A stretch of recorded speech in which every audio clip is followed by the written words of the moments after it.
Every great empire thought it would last forever. But the Bible says otherwise.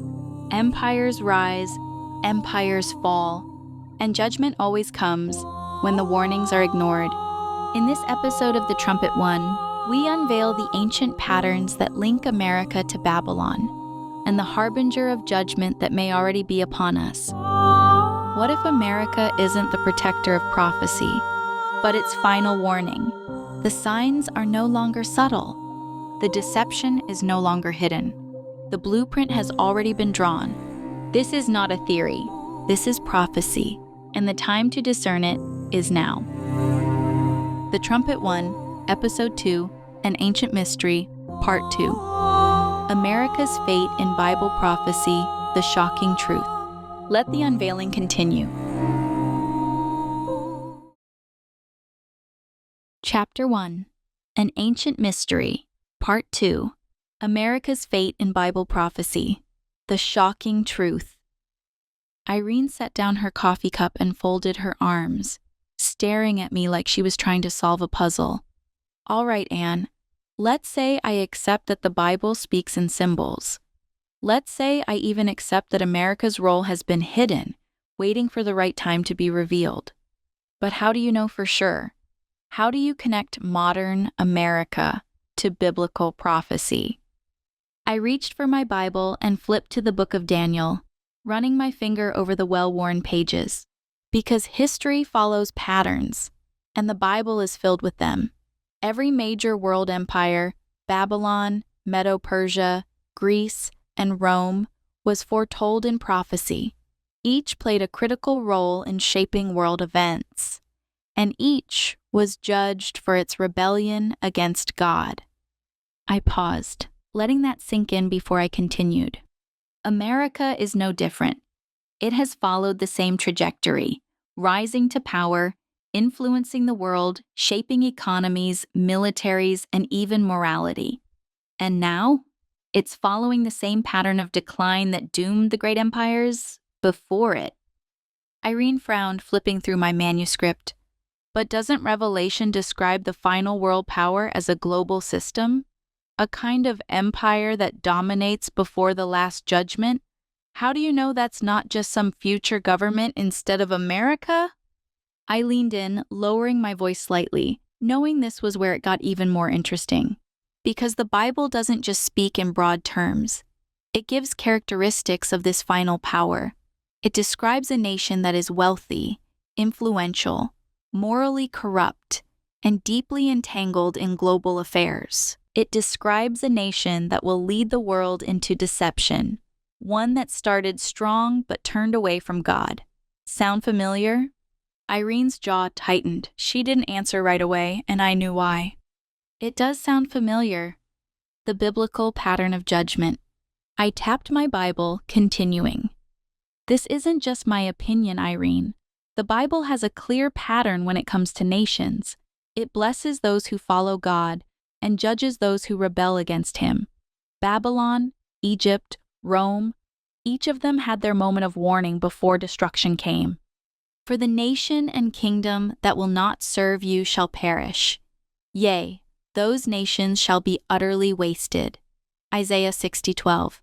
And now, look at America. It was founded on Christian principles, dedicated to freedom and righteousness. But today, it's leading the charge in moral corruption, rebellion against God, and the normalization of sin. Irene sighed, rubbing her temple. So, you're saying that America isn't missing from prophecy? It's just been misinterpreted? Exactly.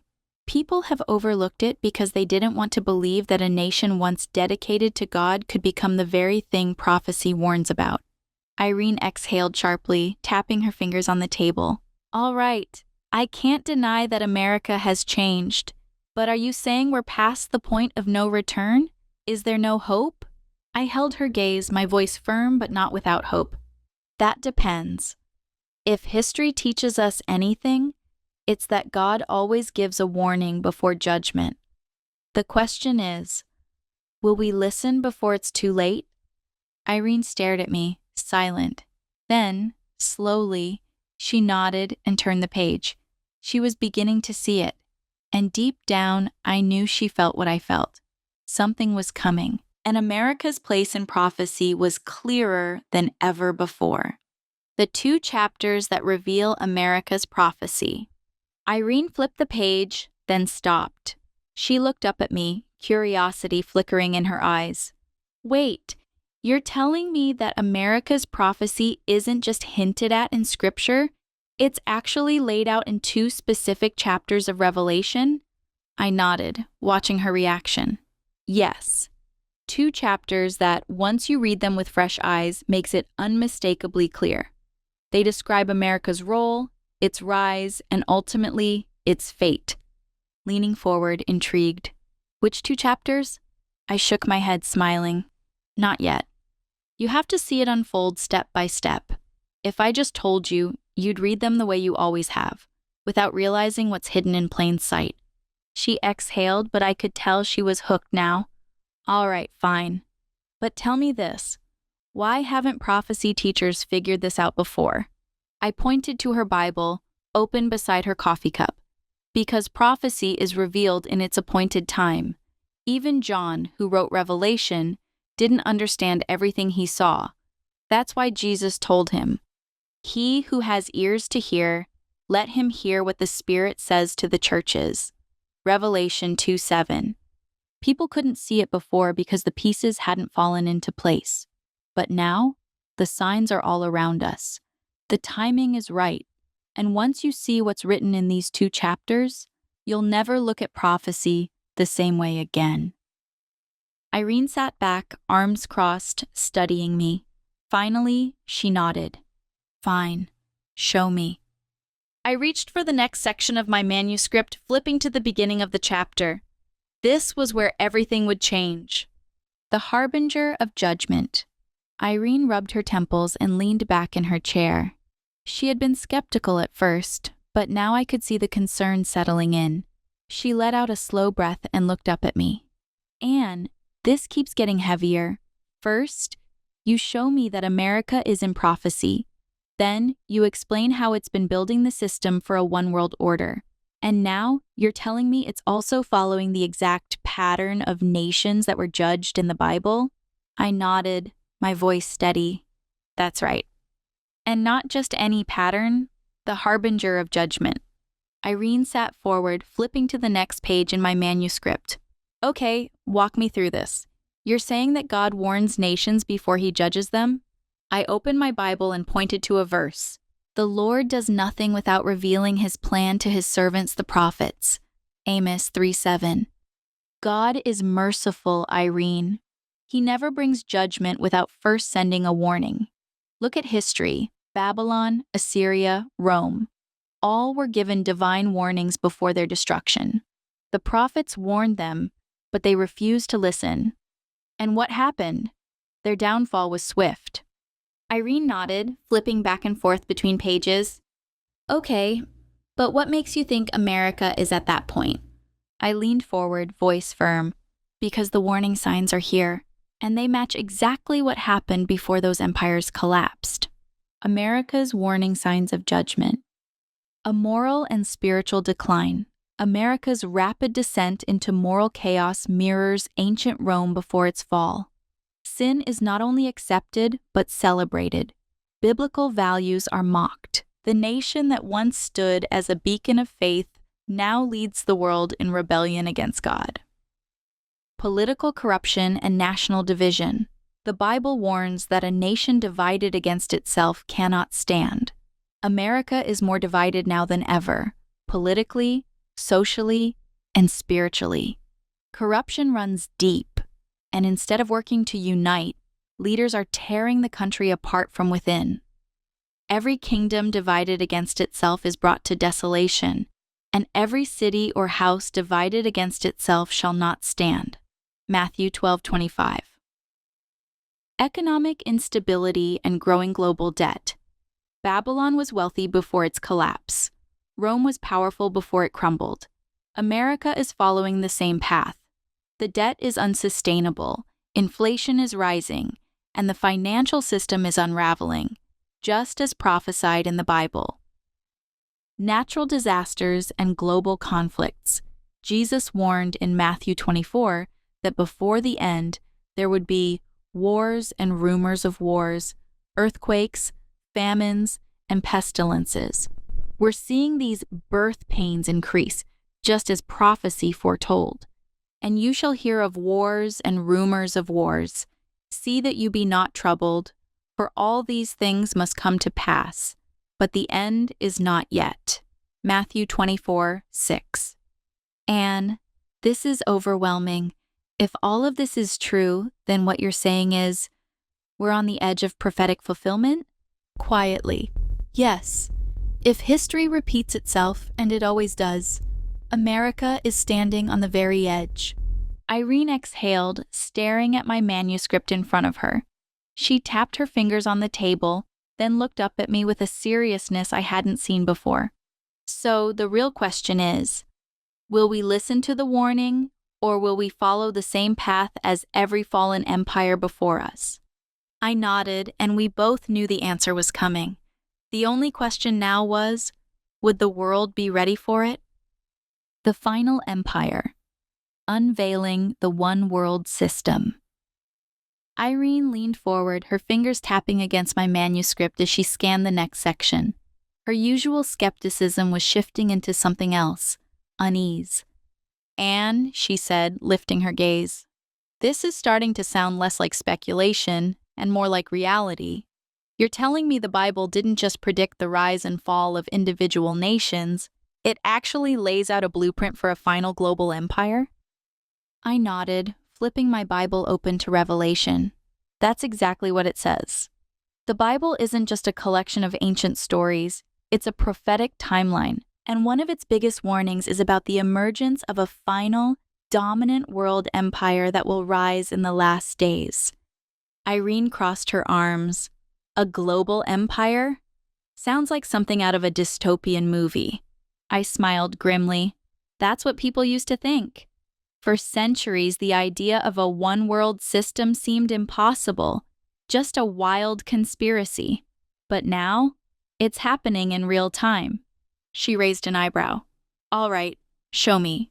I pointed to Revelation 13 and began reading. And he causes all, both small and great, rich and poor, free and bond, to receive a mark on their right hand or on their foreheads, and that no man might buy or sell except he that had the mark. Revelation 13:16-17. This prophecy describes total global control, economic, political, religious, and military, under one ruling system. And that system, it's already forming. The blueprint for the final empire. Irene flipped to the next page in my notes. Okay, let's break this down. You're saying this one-world system will control more than just politics? Yes, it's a 5-part system and every piece is already being built. 1. One world government. World leaders and global organizations are openly calling for the end of national sovereignty. The push for a great reset is just the beginning. Global governance is the goal. 2. One world economy. Digital currencies, AI-driven banking, and the elimination of cash are moving us toward complete financial surveillance. The infrastructure of the Mark of the Beast system is already in place. Irene frowned. You mean like the central bank digital currencies, CBDCs? I nodded. Exactly. Once cash is eliminated, every financial transaction will be tracked, monitored, and, if necessary, restricted. 3. One world military. International military coalitions like NATO and the UN have more power than ever. The idea of a global security force enforcing world laws isn't science fiction. It's a reality waiting for the right crisis to activate it. 4. One world religion. Traditional Christianity is being compromised in favor of a unified, inclusive global faith. Many religious leaders are abandoning biblical doctrine in favor of a system that will ultimately pave the way for the Antichrist rule. 5. One world leader. And finally, this system is waiting for one man to rise, the Antichrist. He will unite the world under a false banner of peace. Irene leaned back, rubbing her temples. Okay, I'll admit, that's a lot. But doesn't every generation think their time is the end? What makes this different? I exhaled, meeting her gaze. Because, Irene, for the first time in history, all of these things are happening at the same time.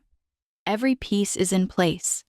The infrastructure for this global system isn't just being built, it's being openly promoted. I read from Luke 21:28. When these things begin to come to pass, then look up and lift up your heads, for your redemption draws near. Luke 21:28. Irene exhaled, shaking her head. So you're telling me the system is already here, waiting for the right crisis to make it official? Quietly, I responded, that's exactly what I'm telling you. For the first time since we started, Irene was silent. She wasn't arguing, she wasn't debating, she was just staring at the pages in front of her, realizing, maybe for the first time, that everything she thought she knew about the future was about to change. The road to a one-world system. After a long pause, Irene turned the page, still shaking her head as she read through the next section. Anne, you keep talking about a final world system, but I have to admit, I didn't think it would be this obvious. You're saying the infrastructure for the Antichrist empire is already being built? Right now? I nodded, flipping back to Revelation 13:16-17. It's not just being built, it's being actively promoted. And the scary part? Most people don't even see it happening. Irene exhaled sharply. All right, let's break this down. What are the clear signs that we're on this road? I laid out the facts. 1. Digital currencies are replacing cash. Governments and financial institutions are aggressively pushing central bank digital currencies, CBDCs. Once cash is gone, every transaction will be tracked, monitored, and, if necessary, restricted. 2. AI surveillance and social credit systems. China already has a social credit system that determines whether people can travel, get loans, or even buy groceries based on their compliance with government mandates. Irene's brow furrowed. You're telling me they want to control everything about people's lives? I nodded. It's not a theory, Irene. It's happening.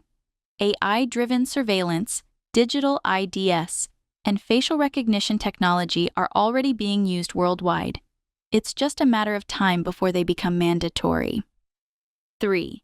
The UN, WEF, and global organizations are pushing for the Great Reset. I pulled up a quote on my phone and slid it toward her. The COVID-19 pandemic represents a rare but narrow window of opportunity to reflect, reimagine, and reset our world. Klaus Schwab, founder and executive chairman of the World Economic Forum, WEF. Irene read the words, then exhaled sharply. Okay, that's unsettling. It should be. The UN, the WEF, and other globalists are actively working to dismantle the old world order and replace it with a centralized global government. They're using climate change, economic instability, and social justice as the justification for total control. Everything the Bible predicted is happening now. Irene put down my manuscript and looked at me, her eyes filled with a mix of unease and realization. Anne, I don't even know what to say. I always thought of prophecy as something distant, but you're telling me it's happening right now? Softly I answered, yes, and it's moving fast. The final empire isn't coming, it's already here. The pieces are in place. All that's missing is the leader who will bring them together. Irene leaned forward, her voice quieter now. And when that leader comes, what happens to America? I met her gaze, flipping to the next section of my manuscript. That's what we're about to find out. She turned the page, and we both knew there was no turning back now. America, the final piece of the puzzle. Irene sat still, gripping the edges of my manuscript as if steadying herself. Her eyes flickered with something between curiosity and hesitation. Anne, I don't know if I'm ready for this next part. You're saying America, our country, might not be the defender of freedom we think it is, but instead a key player in the rise of this final world system? I took a deep breath and nodded. That's exactly what I'm saying. And Irene, I know it's a tough pill to swallow. America has long been seen as a beacon of democracy, religious freedom, and economic opportunity. But the real question is, has that influence been used to restrain global tyranny, or has it actually been paving the way for it? Irene frowned, flipping through my notes. All right, let's start from the beginning. What makes you think America is even involved in this at all? I reached for my Bible and turned to Daniel 7, running my finger over the passage. After that, in my vision at night, I looked, and there before me was a fourth beast, terrifying and frightening and very powerful. Daniel 7:7. The Bible tells us that before the Antichrist takes control, nations will be weakened, their sovereignty will be eroded, and global power will be consolidated. And if we look at America today, what do we see? America's role in the coming global system. Spreading democracy, or laying the groundwork for a one-world government. Reading aloud. America has led the way in spreading democracy, but has it also laid the foundation for a one-world government? Think about it. America has promoted democratic systems around the world, but in doing so, it has also encouraged the centralization of power, whether through global alliances, trade agreements, or military interventions. Every major global institution, the UN, NATO, the World Economic Forum, has relied on America's influence. But what happens when those institutions merge into one single governing body? Irene exhaled, her brows knitting together. You're saying that by pushing democracy worldwide, we've actually been creating the infrastructure for a global government? Exactly. And that's a government the Bible warns us not to trust. Championing capitalism or enabling global financial control? Irene pointed to the next section, narrowing her eyes. America has championed capitalism and free markets, but has it also enabled the rise of global financial control? Look at how our economy has evolved. The US dollar has been the world's reserve currency for decades, but now we're moving toward digital finance. Central bank digital currencies, CBDCs, crypto regulation, and biometric payment systems. These are the very tools that will allow total financial surveillance and control. Shaking her head. You mean the ability to block transactions? To decide who can buy and sell? Firmly, yes. And what does Revelation warn us about? That no man might buy or sell except he that had the mark. Revelation 13:17. Defending religious freedom or promoting a counterfeit universal faith? This one really gets me. America was founded on religious freedom. How could it possibly be leading us into a one-world religion? Because modern religious freedom has morphed into something else, religious compromise. Today, biblical truth is being rewritten in the name of tolerance and inclusivity.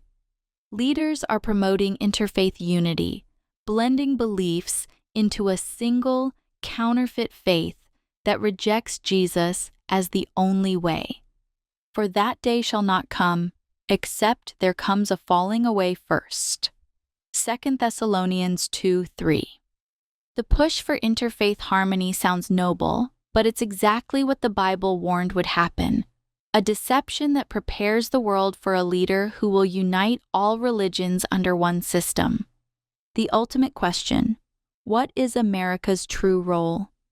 Irene put the pages down, rubbing her forehead. She was silent for a moment, then finally spoke. So, what are you saying? That America is part of this final kingdom? That we're not actually stopping it, but helping build it? I looked at her, knowing the weight of my words. That's the question we need to ask. Is America a restraining force holding back the rise of the Antichrist empire, or has it unknowingly, or even willingly, become the driving force behind it? Is America delaying the final kingdom by standing for truth and righteousness? Or is it facilitating its rise by leading the world toward global unity, economic control, and religious deception? Quietly. Which one do you think it is? I didn't answer right away. I let the silence settle between us. Then I turned to the next page, looking her in the eyes. That's what this book is going to uncover. Irene nodded slowly, then turned the page. We both knew the answer was coming. The coming great deception. Irene rubbed her temples, her voice quieter now as she read through the next section. She had gone from skeptical to concerned, and now I could tell something else was setting in. A realization. Anne, this part is unsettling. You're saying that America, our country, once stood under God's blessing, but now it's leading the world into spiritual deception? I folded my hands on the table, meeting her gaze. That's exactly what I'm saying. And it's not just America, it's the entire world. But because America has been a leading influence for centuries, its moral collapse is having a global impact. And that collapse? It isn't accidental. Irene leaned back, exhaling sharply. All right, let's start at the beginning. America was founded on biblical principles. We've all heard that. But how does that connect to what's happening now? I turned to a passage in my Bible, reading aloud. Blessed is the nation whose God is the Lord. Psalm 33:12. America flourished because it once honored God. It wasn't perfect, but its foundation was built on biblical truth. Religious freedom, justice, morality, these were the pillars of our nation. That's why America prospered and became a beacon of hope to the world. Nodding slowly. Okay. But what changed? America's spiritual decline, a nation turning away from God. Like every great empire before it, America is following the same pattern, turning away from God and embracing corruption. The normalization of sin. What was once unthinkable is now celebrated. What was once immoral is now law. The very foundation of biblical morality is being dismantled. The corruption of the church. Many churches no longer preach repentance or righteousness. Instead, they cater to culture, embracing progressive ideologies over biblical truth. For the time will come when they will not endure sound doctrine, but after their own lusts shall they heap to themselves teachers, having itching ears. And they shall turn away their ears from the truth, and shall be turned unto fables. 2 Timothy 4:3-4. The rise of idolatry. Money, entertainment, technology, and self-worship have replaced God. Just like in ancient Rome and Babylon, America is obsessed with pleasure and power. The rejection of absolute truth. The idea that truth is relative has infiltrated every institution. Morality is now defined by personal feelings, not by God's word. Irene shook her head, setting the manuscript down. I see it. I mean, we're living in it. But Anne, here's what I don't get. Why now? Why is this happening so fast? I turned another page in my Bible and looked up at her. Because we're being prepared for the greatest deception the world has ever seen. The spiritual forces behind the great deception. Frowning. You mean Satan? Nodding. Yes. The same forces that led to the downfall of Babylon, Rome, and Sodom and Gomorrah are at work today. But this time, the deception isn't just targeting one nation, it's global. And for this cause, God shall send them strong delusion, that they should believe a lie. 2 Thessalonians 2:11. Satan is corrupting every level of society.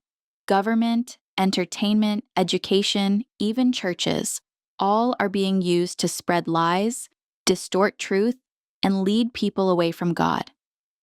False teachings are preparing the world for a counterfeit religion.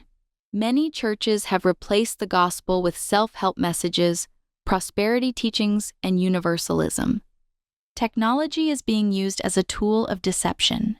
AI, digital surveillance, and the merging of man and machine, transhumanism, are all part of the enemy's plan to reshape what it means to be human. A counterfeit Messiah is coming. The world is being conditioned to accept a global leader who will promise peace, prosperity, and unity, but will ultimately lead humanity into darkness.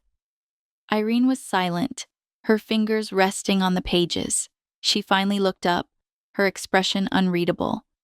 Anne, what if people don't believe this? What if they think it's just conspiracy or paranoia? I leaned in, lowering my voice. That's part of the deception, Irene. The greatest trick the enemy ever pulled was convincing the world God doesn't exist. And when the real deception comes, it's going to be so powerful, so convincing, that even believers will be at risk. Irene swallowed hard, nodding slowly. What's coming next? Quietly. So what happens now? I closed my Bible and took a deep breath. The deception is already here, but it's going to get worse. The Bible tells us a time is coming when people will trade truth for lies, morality for lawlessness, and faith for deception. And when that happens, the final world system, the one we've been talking about, will rise. Irene exhaled, rubbing her temples. Anne, if what you're saying is true, we're running out of time, aren't we? Meeting her eyes. Yes, and that's why this book needs to be written. She nodded, her expression grim but determined. We both knew there was no stopping now. The pattern is undeniable. The warnings are unmistakable. And the moment of decision is drawing near. What once stood for liberty now whispers compromise. What once stood under God now stands on the edge of judgment. In the next episode, the mystery reaches its turning point. The veil will lift, the symbol will be revealed, and America's place in the book of Revelation will be undeniable. One episode remains in this chapter, and once you see it, you'll never unsee it. Up next, the Trumpet I, Episode 3, Chapter 1, An Ancient Mystery, Part 3. The final connection, the last warning. The veil is lifting. The clock is ticking. Thank you for watching. If you enjoyed this video, please don't forget to like, share, and subscribe so others can join this journey too. Thank you for letting me share this with you. If you'd like a copy of my books for yourself or loved ones, they are available on Amazon. Until next time, take care and be blessed.